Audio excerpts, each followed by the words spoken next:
வாக்குகள் எந்த அளவிற்கு வந்து ஒரு குறையறதுக்கு கூடுறதுக்கான வாய்ப்புகள் இருக்கு நாம் தமிழர்? இல்லை, எனக்கு என்னன்னா அவர் ஏற்கனவே வாங்கினதை விட கூட வாங்குவார் தான் நினைக்கிறேன். அவருடைய பொருளாதார கொள்கை, அவருடைய விவசாயம் சார்ந்த பேச்செல்லாம் வந்து அர்பன்ல இருக்கிறவங்களை விட ரூரல்ல இருக்கிறவங்க தான் இருக்கிற விதமா இருக்கும். அப்ப அங்கதான் அவர் அதிகமான வாக்குகள் வாங்க வாய்ப்பு இருக்கு. திரும்ப திரும்ப சொல்றேன், தக்க வச்சாலே மிகப்பெரிய வெற்றி, கூட வாங்கினா அது சாதனை.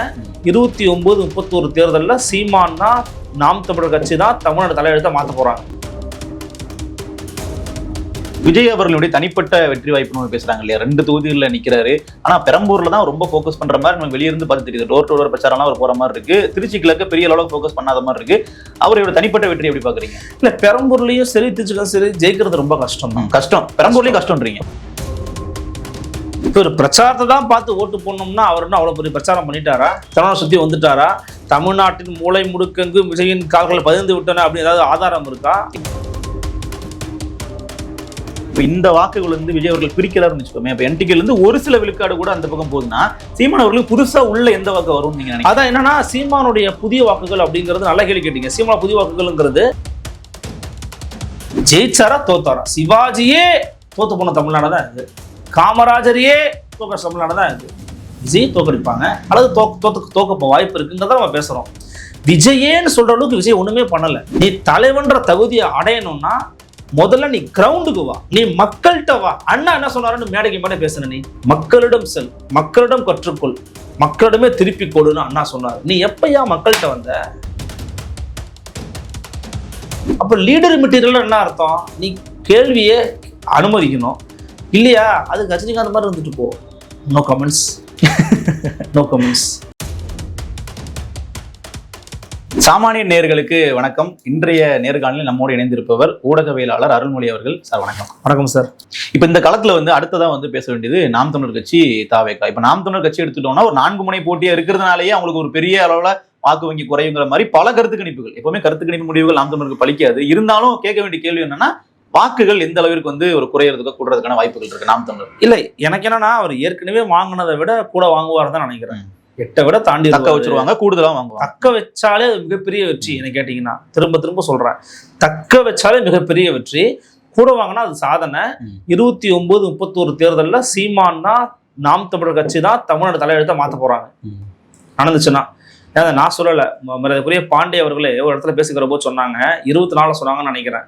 அவர் வந்து தனியார் நினைவுல வாங்கிட்டாருன்னா அவர் வந்து தமிழ்நாடு அரசு தான் தீர்மானிப்பாருன்னாரு. கிட்டத்தட்ட அந்த நிலைமைக்கு தான் ஒரு வாய்ப்பு வந்துச்சு சீமானுக்கு. 26லயே ஒரு வாய்ப்பு வந்துச்சு. அந்த வாய்ப்பை கையில் எடுத்திருந்தாருன்னா தமிழ்நாடு அரசு எப்படின்னா மாறி இருக்கலாம். ஆனா அவர் எதிர்காலம் எப்படி மாறி இருக்குன்னு நமக்கு தெரியாது. ஸோ அந்த வாய்ப்பை அவர் விட்டுட்டாரு. உங்களுக்கு புரியும் நான் நினைக்கிறேன். ஸோ தனிச்சு நிற்கிறாரு. இந்த முறை அவரோ அல்லது கூட இருக்கிறவங்களோ சட்டமன்றத்துக்குள்ள போய் கட்சி அடுத்த கட்டத்தை நோக்கி நகருன்ற ஒரு பெருத்த நம்பிக்கையில் அவங்க வேலை பார்க்குறாங்க. அந்த நம்பிக்கை வந்து பொய்த்து போற மாதிரி பெரிய காட்சிகளை நான் பார்க்கல. விஜயால அவ்வளவு பெரிய பாதிப்பு ஏற்பட்டு இருந்ததுன்னா அண்மை கால கூட்டத்தில் நம்ம பாக்குறோம். யங்ஸ்டர்ஸ் இருக்கிறாங்களே, பெண்கள் இருக்காங்களே. கண்டிப்பா பெண்கள் வீடியோ எடுக்கிறாங்க, சின்ன சின்ன பசங்க, காலேஜ் பசங்க வீடியோ எடுக்கிறாங்க, பாக்குறாங்க, கொள்றாங்க, அதெல்லாம் பண்றாங்க. நம்ம ரொம்ப ஷார்ப் வாட்ச் பண்ணும்போது 2021 இருந்த 21, 24, 22 வித்தியாசம் தெரியுது. நல்ல வித்தியாசம் தெரியும். நீங்க கூடவே போனீங்கன்னா கண்டிப்பா you can feel the difference. ஆமா. ஸோ அதனால அப்படி பாக்குறேன். விஜய் அவர்கள் வந்து ஒரு பெரும்பாலும் எனக்கு திமுக உடைக்கிறாருன்ற சந்தேகம். அதான் அடுத்த கேள்வி கேட்க வந்தேன். விஜயோட ஃபேக்டரி யாருக்கு பாதிப்பு? விஜய் வந்து விஜயோட ஃபாலோவர்ஸ் யாருன்னு பாருங்களேன். யூத்து, நந்தகுமார் சார் ஒருத்தர் பேசியிருந்தார். யூத்து, விமனு, தலித்ஸு, சிறுபான்மை, ரிலீஜியஸ் மைனாரிட்டிஸு, இவங்களுடைய ஆதரவுங்கிறத பெரும்பாலும் இவருக்கு இருக்குன்ற ஒரு தாட் இருக்குது. இதை அப்படியே வேற எந்த கட்சி வச்சிருக்குன்னு பாருங்க. இன்னைக்கு தமிழ்நாட்டில் கோர் வாக்கு திமுகவுக்கு அதுதான் இருக்கு. திமுகவுக்கு அவங்க இருக்கிறாங்க. யூத்துங்கிறது மல்டிபிளா பிரியுது, இன்க்ளூடிங் சீமானோட சேர்த்து பிரியுது. விமன்னா வந்து திமுக அதிமுக 2 பேருக்குமே இருக்கு. அப்ப அதிகமான பாதிப்பு அல்லது வந்து கொஞ்சம் கூடுதல் அடியவோ வந்து திமுக சந்திக்க வேண்டியது வருது. அதனாலதான் திமுக ரொம்ப இவரை வந்து டார்ச்சர் பண்றாங்கன்ற ஒரு பேச்சு வந்து வெளியில இருக்குது. ஆனா இது எப்படி இருக்குன்னா, விஜய் அவர்கள் பிரதானமா கையில் எடுக்கிறது திமுக தீய சக்திங்கிற திமுக எதிர்ப்பு. அப்ப திமுக எதிர்ப்பு வாக்குகள் பிரதானமா எடுப்பாருன்ற ஒரு பார்வை இருக்கு இல்லையா? அதான் சொல்றேனே, எப்பயுமே ஒன்று ஞாபகம் வச்சுக்கோங்க. ஒண்ணு இயல்புல அவருடைய ஆதரவாளர்கள் போடக்கூடிய வாக்கு ஒண்ணு இருக்கு. இன்னொன்னு ஒரு பிரச்சாரத்தை பார்த்து ஓட்டு போடுற ஒரு வாக்கு ஒண்ணு இருக்கு. இப்போ ஒரு பிரச்சாரத்தை தான் பார்த்து ஓட்டு போடணும்னா அவர் என்ன அவ்வளவு பெரிய பிரச்சாரம் பண்ணிட்டாரா? இல்லை. தமிழ்நாடு சுத்தி வந்துட்டாரா? தமிழ்நாட்டின் மூளை முடுக்கெங்கு விஜயின் கால்களை பதிந்து விட்டன அப்படின்னு ஏதாவது ஆதாரம் இருக்கா? எண்ணி 15% கூட பண்ணிருக்க ஒன்றும் இல்லை. அவர் டோட்டல் அரசியல் வாழ்க்கை ஸ்பீச்சை 10 மணி நேரம் தாண்டாது. நான் அதிகமா சொல்றேன். அதிகமா சொல்றேன், யூடியூப் லைவ் எடுத்து நீங்க உங்க சேனல் எடுத்து டெவலப் பண்ணி போடுங்களேன். சேனல் நீங்க போட்ட வீடியோக்கள் டியூரேஷனே ரொம்ப ஜாஸ்தியா இருக்கும். ஆமா. ஆனா சீமான் பாருங்க, ஒரே நாள்ல 8 பிரச்சாரங்கள் கடந்த சில நாட்களை மட்டும் எண்ணி பார்த்தோம்னா பல இடங்களுக்கு பல ஊர்களுக்கு போயிருக்கிறாரு, பல மணி நேரங்கள் பேசியிருக்கிறாரு, வெயில் மழைன்னு பார்க்காம பேசிட்டு இருக்கிறாரு, தொடர்ச்சியான பரப்புரை ஈடுபடுறாரு, ஒரே நாள்ல 8 தொகுதியை முடிக்கிறாரு, ஒரு பொதுக்கூட்டம் பண்றாரு, அப்புறம் எல்இடி போட்டு எக்ஸ்பிளைன் பண்ணிக்கிட்டு இருக்காரு வாத்தியார் மாதிரி. இப்போ இந்த வேலைலாம் எப்படி? அப்போ இதெல்லாம் விஜயால பண்ண முடியாது. ஸோ எனக்கு என்னன்னா, விஜயனுடைய வாக்கு அப்படிங்கிறது எக்ஸிஸ்டிங்கா விஜய் எனக்கு பிடிக்கும்பா, நான் ஓட்டு போடுறேன்பான்னு திமுக கொடுத்துருக்கணும் ஓட்டு போடுவான், அதிமுக ஓட்டு போடுவான், என்டிகேக்காரங்களும் குடும்பத்துல இருக்கிறவங்க மற்றவங்கள சொல்றேன் நான். அந்த மாதிரி இருக்கும் பெரியதான் செய்வாங்க, நீங்க அது ஒன்றும் பண்ண முடியாது. ஆனா அது இவ்வளவுதான் இருக்கும் அப்படிங்கிறது யாரும் யூகிக்க முடியாது. இப்ப யாரு கேள்வி என்னன்னா, இப்ப இந்த வாக்குகள் வந்து விஜய் அவர்கள் பிரிக்கிறாருன்னு வச்சுக்கோமே, இப்ப என்டிகேல இருந்து ஒரு சில விழுக்காடு கூட அந்த பக்கம் போகுதுன்னா சீமான் அவர்களுக்கு புதுசா உள்ள எந்த வாக்கு வரும் நீங்க நினைக்கிறீங்க? அதான் என்னன்னா, சீமானுடைய புதிய வாக்குகள் அப்படிங்கிறது நல்ல கேள்வி கேட்டீங்க. சீமான் புதிய வாக்குகள்ங்கிறது அதிமுக இருந்து வர வாய்ப்பு இருக்கு. அதான் நான் கேட்கிறேன். அதிமுக அண்ட் திமுக இருக்குல்ல, இது ரெண்டுத்தையும் பிரிக்காதவங்க கொள்கை ரீதியா நின்னாங்கன்னு வச்சுக்கோங்க, அவங்க சீமானா சூஸ் பண்ணுவாங்க, விஜய் சூஸ் பண்ண மாட்டாங்க கண்டிப்பா. ஏன்னா விஜய் ஒரு மாற்று சக்தி இல்ல அப்படிங்கிற ஒரு பரப்புரையை இவர் மேற்கொள்றாரு.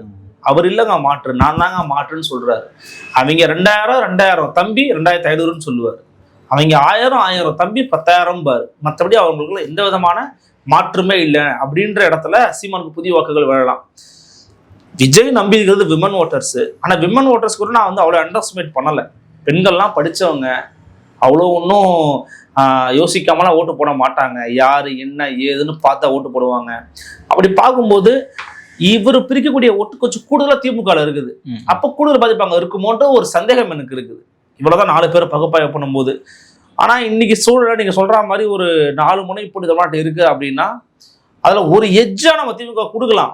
ஆனா அது வந்து ரொம்ப பெரிய எட்ஜ் கிடையாது. 118ங்கிற மேஜிக் நம்பரை நீங்க கிராஸ் பண்ணணும் அப்படின்னா நீங்க வந்து ஒரு வால்யூம்னஸ் அமௌண்ட் ஆஃப் சப்போர்ட் இருக்கணும் உங்களுக்கு. அப்படி இல்லை, அதுவும் தனிப்பெரும்பான்மை. ஆமா, அப்ப 118ங்கிறதே 118ங்கிற மேஜிக் நம்பரை தொடரணும்னாலே அதுக்கான உழைப்பு, அதுக்கான எக்ஸ்பிரஸா நமக்கு எதுவும் தெரியல.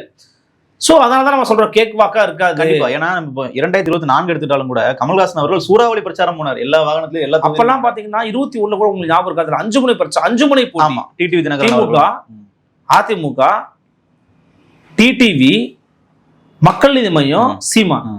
அதுல சீமான் 6% வாங்கினாரு. ஆமா. அப்ப டிடிவி வாங்கினது வந்து 2-3க்குள்ள 2-3, இவரு 2-3 வாங்கினாரு. யாரு? கமலஹாசனும். இப்போ அது வந்து அங்க போயிருச்சு. அதிமுக ஒரு மிகப்பெரிய பிளஸ். நீங்க நிறைய இடத்துல போய் பாத்தீங்கன்னா அமமுகவா தான் இருக்கு. மிகப்பெரிய பிளஸ் அவங்க அமமுக கணிசமான வாக்குகளை பிரிச்சு தோக்கடிச்சிட்டாங்க. அப்போ மக்கள் இந்த மையம் ஒண்ணும் இல்ல, சொல்றதுக்கு ஒண்ணும் இல்ல. பாவம், அவங்க சேர்றதுனால எந்த பெரிய பலன் அவங்களுக்கும் இல்ல, அவங்களுக்கும் இல்ல. மக்கள் நீதி மையத்துக்கு ஒரு ஓட் பேங்க்னு இல்லைன்னு சொல்றீங்க நீங்க. ஓட் பேங்க்னு ஒண்ணு கிடையாது அவங்களுக்கு. அந்த 2 கூட சேர்க்க மாட்டீங்களா? மக்கள் நீதி மையத்தோட ஓட் பேங்க்குங்கிறதுங்க ஞாபகம் வச்சுக்கோங்க, அவர் ரசிகர்கள்ன்றது மட்டும் கிடையாது. அது ஒரு அர்பன் ஆன்டி டிஎம்கே ஓட்ஸ். சிட்டிஸ்ல மட்டும் அதிகமாக வாங்கியிருக்காங்க. அதை தான் அவர் வாங்கியிருந்தார். இப்போ அவர் போய் அங்கே சேர்ந்ததுனால அந்த ஓட்டு வந்து ஆன்டி டிஎம்கே பேசக்கூடிய யாரோ ஒருத்தருக்கு தான் விழும். அது ஒண்ணு சீமானுக்கு விழா, இல்ல விஜய்க்கு விழா. அது வந்து கமலம். நாம் தமிழர் கட்சி நகரங்கள்ல வலுவா இருக்குன்னு நினைக்கிறீங்களா? இல்ல, இந்த மாதிரி இடத்துல மட்டும் சொல்றேன். சில பேக்கெட்ஸ்ல வாங்கலாம் அவங்க. அவருடைய பொருளாதார கொள்கை, அவருடைய விவசாயம் சார்ந்த பேச்செல்லாம் வந்து அர்பன்ல இருக்கிறவங்களை விட ரூரல்ல இருக்கிறவங்க தான் இருக்கிற விதமா இருக்கும். அப்ப அங்கதான் அவர் அதிகமான வாக்குகள் வாங்க வாய்ப்பு இருக்கு. அப்ப இந்த இடத்துல இப்போ வந்து விஜய் அவர்களுடைய தனிப்பட்ட வெற்றி வாய்ப்புன்னு பேசுறாங்க இல்லையா? 2 தொகுதிகளில் நிக்கிறாரு. ஆனா பெரம்பூர்ல தான் ரொம்ப ஃபோக்கஸ் பண்ற மாதிரி நமக்கு வெளியிருந்து பார்த்து தெரியுது. டோர் டு டோர் பிரச்சாரம்லாம் அவர் போற மாதிரி இருக்கு. திருச்சி கிழக்கு பெரிய அளவுக்கு ஃபோக்கஸ் பண்ணாத மாதிரி இருக்கு. அவரோட தனிப்பட்ட வெற்றி எப்படி பாக்குறீங்க? இல்ல, பெரம்பூர்லயும் சரி திருச்சிக்கும் சரி ஜெயிக்கிறது ரொம்ப கஷ்டம் தான். கஷ்டம், பெரம்பூர்லயும் கஷ்டம்ன்றீங்க. ரொம்ப கஷ்டம் இருந்ததுனால களத்துக்கு வராது. கஷ்டம் தெரிஞ்சதுனாலதான் அவர் ஐயோ நம்ம ஜெயிக்கிறது கஷ்டம்னு சொல்றாங்க களத்துக்கு வராது. திருச்சி கிழக்குல வாய்ப்பே ரொம்ப ரொம்ப குறைவா தான் நான் பாக்குறேன். ஏன்னா இன்னைக்கு உதயராஜ் வந்து ஒரு ஒரு பழுத்த அரசியல்வாதி, ஒரு கட்டமைப்பு இருக்கு உங்களுக்கு. ஆமா, பழுத்த அரசியல்வாதி. அதுவும் நீங்க திருச்சிங்கிறது யாரோட ஏரியா? நேரோட ஏரியா. உள்ள போய் கையை வச்சிட முடியுமா நீங்க? அதை எவ்வளவு அவமானமான ஒரு விஷயமா மாறிடும் கண்டிப்பா திமுக தலைமையில. அதனால அவரையும் வந்து இது பண்ண முடியாது. பெரம்பூர்ல வந்து ஒரு கடுமையான போட்டியை கொடுக்குறாருன்னு சொல்றாங்க. ஆனா ஜெயிப்பாராங்கிறது எனக்கு தெரியல. ஜெயிக்கிற அளவுக்கு ஓட்ட வாங்கிடுவாரா? விஜயே ஜெயிக்கலன்னா கட்சி அடுத்த தேர்தலுக்கு எதுவுமே இல்லாம இல்ல. விஜயே ஜெயிக்கலன்னா நீங்க ஏன் சொல்றீங்க? கமலஹாசனே ஜெயிக்கலன்னு ஏன் நீங்க யாரும் ரொம்ப நெக்டு வந்தார்ல, வானதி கிட்ட ரொம்ப டஃப் கொடுத்து வந்தாங்க. தோத்துதானே போனோம். ஜெயிச்சாரா தோத்தாரா? தோத்துட்டாரு, அவ்வளவுதான் விஷயம். ஜெயிச்சாரா தோத்தாரா? சிவாஜியே தோத்து போன தமிழ்நாடு தான் இது, காமராஜரையே தோக்க தமிழ்நாடு தான் இது. விஜய் தோக்கடிப்பாங்க அல்லது தோக்க வாய்ப்பு இருக்குங்கிறத நம்ம பேசுறோம். விஜயேன்னு சொல்ற அளவுக்கு விஜய் ஒண்ணுமே பண்ணல. நான் உங்களை குறிப்பிட்டு சொல்லல, பொதுவா சொல்றேன். விஜயே அப்படின்னு சொல்ற மாதிரி விஜய் எதுவுமே பண்ணல. தமிழ்நாட்டுல விஜய் கட்சி ஆரம்பிச்ச பிறகு இந்த மாற்றம் நடந்திருக்குது சொல்லுங்க. ஒரு மாற்றம் நடந்திருக்குது. அவங்க வீட்டுல பரப்புரைக்கு எங்கேயாச்சும் போறோம்னா கேட்டு அனுப்புறாங்க. இப்போ எந்த கட்சிக்கு போற டிவி கேட்க இந்த மாதிரி அப்படின்னு கேட்டு அனுப்புற ஒரு சூழல் மாறி இருக்க தவிர வேற எதுவுமே மாறல. நான்லாம் பள்ளிக்கூடம் கல்லூரி காலத்துல இருந்து ஒரு ஏதாவது அமைப்புக்கு போராட்டம் ஆர்ப்பாட்டம்லாம் போவேன். அப்பெல்லாம் நான் ஒரு இடத்துலயும் கேட்டதே கிடையாது. கருப்பு சட்டை போட்டு போனா போராட்டத்தை போல நினைச்சுப்பாங்க. இப்போ என் சொந்தக்காரங்கள்லாம் வீடு பார்க்கும்போது தம்பி இது மாதிரி போறான்டா, நான் எங்க போறான்னு கேட்டுதான் அனுப்ப வேண்டியதா இருக்கு. ஏன்னா தாவேக்காவோட தாக்கம் அவங்க வந்து தென்படுது. தாவேக்காக்கு போனா டைமிங்குள்ள வந்துட சொல்றாங்க, ஏன்னா போவேன் வீட்டுல வந்து பாருங்கிறாங்க. கண்டிப்பா அவங்க ஒரு ஈர்ப்பு இருக்கு. அரசியல்மயப்படணும்னு விரும்புறான், அவர் அரசியல்மயப்படுத்தவரை நம்புறான். ஆனா அவன் போய் தானே தெரிஞ்சுப்பான். இப்போ நம்ம வந்து எப்போதுமே பட்டறிதல் தான் வாழ்க்கையில வந்து உங்களுக்கு வந்து அனுபவத்தை கொடுக்கும். பட்டறிதல்னு ஒரு மேக்ஸ்ல வந்து ஒரு விஷயமே இருக்குது, பட்டறிதல்னு சொல்லுவாங்க. பட்டறிதல்னா பட்டு தெரிஞ்சுக்க. நீங்க சொன்னா கேட்க மாட்டல, பட்டு தெரிஞ்சுக்க. போயிட்டு வா அண்ணா, ஆமா நீங்க சொன்னது சரிதானே அப்படின்னு அப்புறமா அவன் சொல்லுவான். ஓகே, அதுக்கப்புறம் அவன் போகவே மாட்டான். அந்த மாதிரி விஜய் அவர்கள் வந்து பண்றாரு. அவர் மாறணும், தன்னை மாத்திக்கணும். ஆனா விஜய்க்கு ஒரு பெரிய வாய்ப்பு இருக்குங்க. திரும்ப திரும்ப சொல்றேன், விஜய்க்கு கிடைச்ச ஒரு வாய்ப்பு தமிழ்நாட்டுல வேற யாருக்குமே கிடைக்கல. இவ்வளவு பெரிய ஊடக வெளிச்சம், இவ்வளவு பெரிய மக்கள் திரட்சி, கூட்டம், இதெல்லாம் எவ்வளவு அழகா பொலிட்டிசைஸ் பண்ணிருக்கலாம், எப்படி எல்லாம் மாத்திருக்கலாம், எப்படி பிரச்சாரங்களை பண்ணிருக்கலாம். இன்னைக்கு நீங்க உண்மையிலே எம்ஜிஆர் பேசிக்கிட்டு இருக்கீங்க. எம்ஜிஆரை தானே நீங்க கொண்டு போய் சேர்த்துக்கலாம் உங்க கட்சியை. எல்லாத்தையுமே வந்து நாசம் பண்ணிட்டாரு விஜய் தான் சொல்லுவேன். இனிமேல் அதை மாத்துவாரான்றது தெரியல. தேர்தல் நேரம் இல்லையே, முடிய போதே கடைசியில. இதுக்கப்புறம் தேர்தலுக்காக தான் கட்சி நடத்துறீங்கன்னா கட்சியை கழிச்சு போயிருங்க. மக்களுக்காக கட்சி நடத்துறவன் தேர்தலுங்கிறது ஒரு கடந்து போகக்கூடிய ஒரு பாதையா பார்ப்பான். புரியுதுங்களா? தேர்தலுக்காக தான்ப்பா, இல்லைன்னா நான் படம் நடிக்க போயிடுவோம் போனா இப்பயே போயிருங்க. இல்ல, விஜய் வந்து எதையுமே மக்கள்கிட்ட தான் சொல்றாரு. நீங்க எனக்காக வீட்டுல கோலம் போடுங்க, நீங்க எனக்காக பிரச்சாரம் பண்ணுங்க, நீங்க பண்ணுங்கன்னு சொல்லி எல்லா டாஸ்கையும் வந்து அவங்க ஃபேன்ஸ்டே கொடுத்துறாரு. அதுதான் பண்ணுவாரு. ஏன்னா அவர் பண்ண மாட்டாருல்ல, அவர் வெளில வர முடியாது. மாசம் ஒரு தடவை வந்து பாத்துட்டு போங்க. மாசம் ஒரு தடவை வரங்கிறாரு. எனக்கு அதுதான் வந்து எம்எல்ஏ ஆனா மாசம் ஒரு தடவை நான் வந்து நீங்க பாக்கலாம் அப்படின்னு விஜய் பாக்குறதே ஒரு புண்ணியமா இருக்காரு. மழை வெள்ளம் வருது. இப்போ பரந்தாமன் இருந்தாரு எக்மோர்ல, மழை வெள்ளம் வந்தா கிரௌண்டு வந்து பார்த்தாரு. இறங்கி வந்து பார்த்தா என்ன பையன் சேவர் வேட்டி படிச்சுட்டு வருவார். இப்போ சேகர் பாபு வேணா 1000 குறை சொல்லுங்க, பிரச்சனை வருதா ரெயின் கோட்டை போட்டு கொடையை பிடிச்சிட்டு ரவுட்ல இறங்குறாரு, காவாத்தல நடக்கிறாரு, போறாரு வர்றாரு. இப்படிலாம் வரமாட்டாரு போல் இருக்கு. மழை பெஞ்சப்பா தண்ணிலாம் ஆஃப் ஆயிருச்சாப்பா, தண்ணியில இறங்கிருச்சா, இப்ப நீங்க வந்து என்ன பாருங்கன்னு வரும். இப்போ என்ன வந்து பாருங்க, தண்ணியில நடக்க வேணா நீங்க என்ன வந்து பாருங்க. அதுல ஒரு நல்ல மனசு ஒண்ணு விஜய்க்கு. மழை வெள்ளத்துல வர சொல்ல மாட்டாரு. நீங்க அப்படிதான் நான் இன்னொரு இடத்துல கூட பார்த்தோமே, மழை வெள்ள பிரச்சனை வந்தப்போ அதான் நம்ம இப்போ அவங்க வெள்ளத்துல பாதிக்க நேர்ல போய் பார்க்கல, அவங்க போராட்டம் வந்து பார்க்க வச்சாரு. அதெல்லாம் விடுங்க, நான் அப்பவே சொன்னேன் வெள்ள நிவாரண பொருட்கள் வழங்குறதுக்கு வர சொன்னாரு. அவர் இந்த ஸ்டாம்பீட் நடந்து முடிஞ்சப்ப நிறைய பேர் என்ன கேட்டாங்க, நான் அப்ப சொன்னேன் நீங்க எழுதி வச்சுக்கோங்க, இந்த பாதிக்கப்பட்ட குடும்பங்களை வர வச்சு பாப்பாருன்னு. அதே பண்ணிட்டாரு அவரு. உலகத்துல யாரும் பண்ண தயங்குற விஷயத்தையே பண்ணவரு. ஆனா அந்த விஷயத்துக்கு யாரும் விஜய் பெரிய குற்றவாளியா சொல்ல மாட்டாங்களே. சொன்னாலே வந்து நீங்க ஏன் விஜய் கேக்குறீங்கன்னு நம்மளுக்கு நான் ஒண்ணு சொல்றேன், பொது சமூகம்னு ஒண்ணு இருக்கும். பொது சமூகத்துக்கு ஒரு புத்தி இருக்கும். அந்த புத்தி சரியான புத்திங்கிறது அர்த்தம் கிடையாது.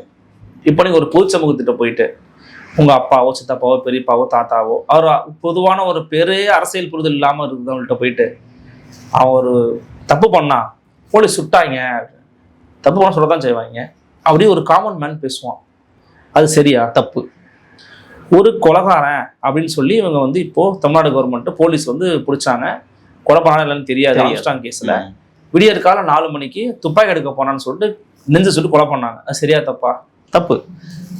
பொது புத்தியில சரியா இருக்கிறது எல்லாமே சரி கிடையாது. அப்ப பொது புத்தியில இருக்கிறவங்க ஏன்பா விஜய் போய் கேட்கறேன்னா, இங்க வாப்பா அப்படிதான்ப்பா கேட்கணும். அண்ணா அப்படிதான்ப்பா இருந்தாரு, எம்ஜிஆர் அப்படிதான்ப்பா இருந்தாரு, கருணாநிதி அப்படிதான்ப்பா இருந்தாரு அப்படின்னு சொல்லணும். சொன்னா அவன் புரிஞ்சுப்பான். நீங்க பொது புத்தியில இருக்கிறதா சரின்றதை நீங்க போய் திணிக்க ஆரம்பிச்சிட்டீங்கன்னா சமூகம் மாறவே மாறாது. கண்டிப்பா கண்டிப்பா சரியா. சமூகம் எப்ப மாறும்னா கேள்வி கேட்கும் போதுதான் மாறும். இப்ப இப்படி சொல்றான்பா, இப்ப என்ன ஆகும்னா, இப்போ மது குடிக்காதவனையோ அல்லது புகை குடிக்காதவனையோ பார்த்தா ஏன்னா நீ மது குடிக்கிறதே இல்லைன்றாங்க அப்படின்னு கேட்கக்கூடிய ஒரு குற்றச்சமூகமா நம்ம மாத்தி வச்சிருக்கிறோம். அவன் என்ன நினைக்கிறான்னா, மது குடிக்கிறதையோ அல்லது புகை பிடிக்கிறதையோ அது இருக்க வேண்டிய ஒரு கடமை போல பார்க்க ஆரம்பிச்சிட்டான். இன்னைக்கு அது பண்ணலன்னா தப்புங்கிற மாதிரி. பண்ண மாட்டியா, நீ தப்பாச்சு அப்படின்ற மாதிரி பேசுறான் அப்படிங்கிற மாதிரி தோட்டத்துல பாக்குறான். ஆனா சரியா அது தப்பு கிடையாது. அப்போ பொது சமூகம் சரின்னு சொல்றது அறவழி சமூகத்துல தப்புனா தப்பு நம்ம சொல்லணும். நீங்க தப்புன்னு சொல்லாத வரைக்கும் அவனுக்கு புரியாது. அப்ப என்ன நினைப்பான் தெரியுமா, ஃபியூச்சர்ல நீங்க சொல்லிருக்கலாம்ல என்கிட்ட ஃபர்ஸ்ட். அப்ப நம்மள குற்றம்னு சொல்லுவான். அப்ப கூட அவன் குற்றம்னுக்குள்ள ஆக மாட்டான். கண்டிப்பா நீ சொல்லிருக்கலாம்ல முதலே அப்படின்னுவான். அப்ப என்ன பண்ணணும், நம்ம அது ஒரு ஊடகமா இருக்கும் போது நம்ம சொல்லணும், ஐயா இது தப்பு. நீ தலைவன்ற தகுதியை அடையணும்னா முதல்ல நீ கிரவுண்டுக்கு வா, நீ மக்கள்கிட்ட வா. அண்ணா என்ன சொன்னாருன்னு மேடைக்கு மேடை பேசுன, நீ மக்களிடம் செல், மக்களிடம் கற்றுக்கொள், மக்களிடமே திருப்பி கொடுன்னு அண்ணா சொன்னாரு. நீ எப்பயா மக்கள்கிட்ட வந்த, நீ எப்ப வீட்டுக்கு இறங்கி வருவ? இப்ப இன்னைக்கு பெரம்பூர்ல போறாருல சார், இப்ப போயிட்டு பிரச்சாரம் இது மாதிரி ஏன் அவரால் கரூருக்கு போக முடியல? நான் வெளியே வந்தாலே கூட்டம் வந்துடும், நெரிசல் ஏற்பட்டோம். நான் இன்னைக்கு அவரால் போக முடியுது, பெரம்பூர்ல பிரச்சாரம் போக முடியுது. சரியான கேள்விங்க, நம்ம தான் பரப்பணும். இது நியாயமான கேள்வி, நம்ம தான் கேட்டிருக்கணும். அவர் பத்திரிகையாளர்களே மீட் பண்ண மாட்டாரு. ஏன்னா கேள்வி அவருக்கு அலர்ஜி. ஏன்னா பத்திரிகையாளர்கள் நேர்மையாளர்கள் என்று சொல்லிடுறாங்க ஒரே வார்த்தையில. இல்ல இது தப்பித்துக் கொள்வதற்கான ஒரு இது. எல்லா துறையிலுமே லெசர் ஈவலும் இருக்கும், பிகர் ஈவலும் இருக்கும். இது நெசசிட்டி ஈவில் தான் மீடியா துறை. நெசசிட்டி ஈவில் வரணும், எதிர்கொள்ள தயாராகு. ஏன்னா கேஸ்ல இந்த பணம் வாங்கின கேஸ்ல ஜெயிலுக்கு போயிட்டு வந்தாருங்க, திகாருக்கு போயிட்டு வந்தாரு டிடிவி தினகரன். இன்னைக்கு வரைக்கும் உங்களை மாதிரி ஒரு 1000 பேர் கேள்வி பதில் சொல்லுவாரு. சீமான எவ்வளவோ கேள்வி கேட்குறீங்க, வேற கேள்வி இருக்கான்னு கேட்டுதான் முடிப்பாரு. போறாரு. அண்ணாமலை ஃபேஸ் பண்றாருங்க, பர்சனலாவே ஃபேஸ் பண்றாரு. உங்களுக்கும் சாத்வர்ல நயனாவுக்கு சண்டையாமே. ஆமா, ஆனா அவ்வளவு பேசாதீங்கன்னா. நீங்க இப்ப எடப்பாடி முதலமைச்சர் சொல்றீங்க, இதெல்லாம் சரியானலாம் நேர்லயே கேட்பாங்க. எல்லாத்துக்கும் பதில் சொல்றாரா இல்லையா? அதுக்கான தைரியம் தெம்பு திராணி அண்ணாமலைக்கு இருக்கா இல்லையா? திருச்சி சிவா நீங்க என்ன வேணா கேள்விகளும் பதில் சொல்லுவாரு. நீங்க என்ன வேணா கேள்விகளும் இந்தியா முழுக்க அவர் பதில் சொல்லுவார். அவர்கிட்ட ஆன்சர் இருக்கு. அப்ப லீடர் மெட்டீரியல் என்ன அர்த்தம்? நீ கேள்வியே அனுமதிக்கணும் இல்லையா? அதுக்கு ரஜினிகாந்த் மாதிரி இருந்துட்டு போ. No comments, no comments. அதையாவது சொல்லணும். ரஜினிகாந்த் பரவாயில்லைங்க, அவர் ஓப்பனா பேசிடுவார். கட்சி ஆரம்பிக்கிற ஒரு அறிவிப்பு கொடுத்தாருல, அதன் பிறகு ஒரு இடத்துல பேசினாரு, துக்ளக் விழாவில் பேசினாரு. அறிவாளி எல்லாம் துக்ளக் படிப்பான், இவங்க எல்லாம் உரசொலி படிப்பாங்க பேசினாரு. அதன் பிறகு ஒரு பிரஸ் மீட் வச்சாரு, ஞாபகம் இருக்கா உங்களுக்கு? அந்த பிரஸ் மீட்ல உட்காந்து துக்ளக்ல என்ன போட்டிருக்குன்னு காமிச்சு ஒரு பிரஸ் மீட் வச்சாரு. சண்டையே ஆச்சு அந்த பிரஸ் மீட். சண்டைனா அவர் மாட்டிக்கிட்டாரு, கேள்வி எல்லாம் கேட்க அனுமதிச்சு பண்ணாரு. அதே தூத்துக்குடி துப்பாக்கிச்சூருக்கு போய் பார்த்துட்டு வந்தாரு. ஒருத்தன் போய் கேட்டான், ரஜினியா யார் சார் நீங்கன்னு கேட்டான். அந்த காண்டு மண்டல ஏறி நிற்கும் போது போராட்டம் நாடு சுடுகாடையாரம் அப்படின்னு பிரஸ் மீட்ல தான் பேசினாரு. கண்டிப்பா. So he was ready to meet the press. ஆமா, அவர் ஊடக சதிக்க தயாரா இருந்தாரு. அதை கூட ஒரு மேடையில பேசினாரு அவரு.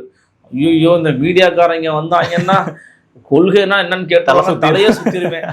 குறைந்தபட்சம் ரஜினிகாந்த் குழந்தை தன்மை இருந்துச்சு. இவர்கிட்ட எதுவுமே இல்லை, எல்லாமே ரகசியம். வாழ்க்கையும் ரகசியம், அரசியலும் ரகசியம்.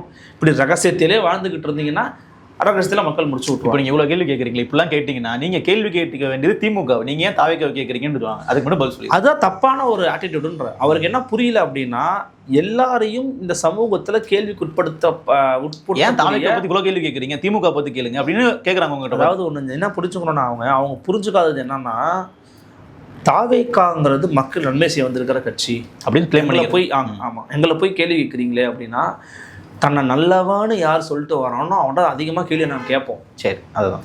ஏன்னா எனக்கு தெரியும் நல்லவனா இல்லையான்னு. புரியுதுங்களா? கெட்டவனை பார்த்தீங்கன்னா கெட்டவனு தெரியும்.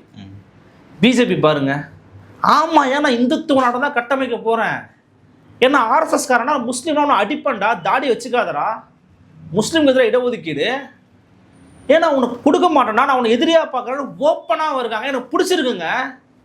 எதிரியா இருக்கான், ஓகே புரிஞ்சு. நீ எதிரி, நான் உன்னை அழிக்கிறதுக்கு என்ன வேலையை நான் வேலை பார்க்குறேன், புரிஞ்சிச்சு எனக்கு. Stand clear. நீ அங்கே இருக்கிற, நான் இங்கே இருக்கேன். நீ வலது பக்கம் நிற்கிற, இடது பக்கம் நிற்கிறேன், முடிஞ்சு போச்சு. ஆனால் எனக்கு நான் அப்படிலாம் இல்லையா, நான் ஆளியான்னு சொல்லிட்டு வரும்போது நீ ஆள் தானா அப்படின்னு நான் உன்னை டெஸ்ட் பண்ண வேண்டிய ஒரு இடம் எனக்கு தேவைப்படுது. டெஸ்ட் பண்ணுறதுக்கான சூழலையே கொடுக்காத போது நான் உன்னை வலது பக்கம் தான் வைப்பேன். நீ அவன் பக்கமே நில்லு. நீ என் பக்கம் வரணும், அவன் டெஸ்ட் பண்ணணும். என் கையை பிடி முதல்ல சொல்ல, கையை பிடிக்கவே நீ மறுக்கிறிய. எனக்கு கையே கொடுக்காதவன் நீ எப்படி எனக்காக நிற்ப நாளைக்கு? அதனால விஜய் அதை புரிஞ்சுக்கணும். கேள்வி அதிகமாக கேட்கறதுக்கான காரணங்கிறது நீ நல்லவனா இல்லைன்னு டெஸ்ட் பண்ணுறதுக்கு தான்.